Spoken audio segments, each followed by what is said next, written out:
Halo, Assalamualaikum warahmatullahi wabarakatuh. Perkenalkan saya Salma Maulidia dengan NIM E1031221016, Program Studi Ilmu Pemerintahan.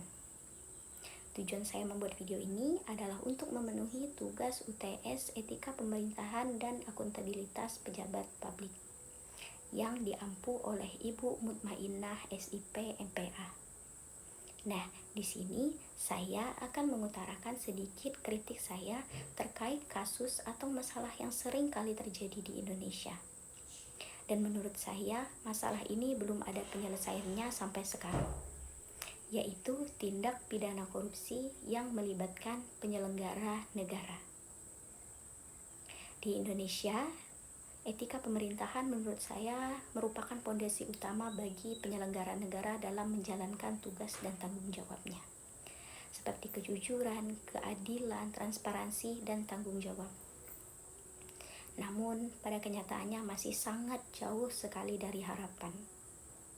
Korupsi yang merajalela, ketidakadilan dalam penegakan hukum, dan penyalahgunaan wewenang yang masih menjadi masalah akut dan mendarah daging, serta menggerogoti kepercayaan masyarakat terhadap pemerintah. Sampai kapan kita harus terus menjadi saksi kebobrokan penyelenggara negara yang rakus, korup, dan tidak bermoral? Kita katanya hidup di negara yang menjunjung tinggi etika pemerintahan. Tapi pada kenyataannya, etika pemerintahan itu hanya sebuah kata-kata manis dalam sebuah dokumen formal. Dan sejauh ini masih sangat jauh sekali dari realitas yang ada. Di mana keadilan? Di mana tanggung jawab moral para pemimpin? Apakah etika pemerintahan itu hanya sebuah slogan dalam sebuah kampanye?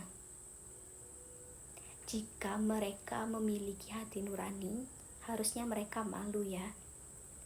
Malu pada rakyat miskin, malu pada rakyat kecil yang berusaha untuk bertahan hidup dan makan, malu pada generasi muda yang mereka kecewakan, dan malu pada diri sendiri yang hidup bergelimang kemewahan dari hasil uang haram, hasil korupsi.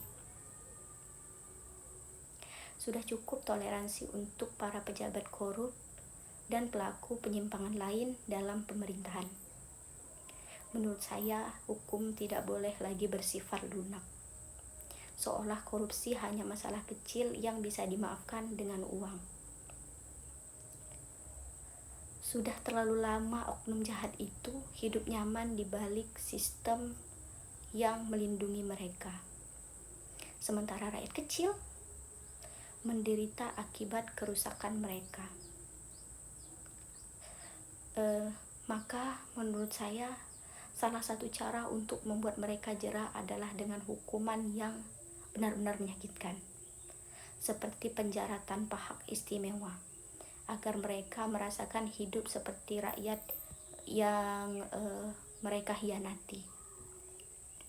Larangan berpolitik dan bekerja di sektor publik seumur hidup, atau mungkin bisa dengan menyita semua harta mereka agar mereka tidak ada lagi kehidupan nyaman setelah bebas.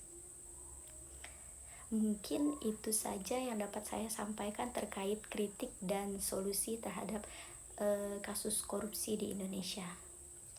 Sebenarnya kalau bicara soal kritik sih nggak ada habis-habisnya ya.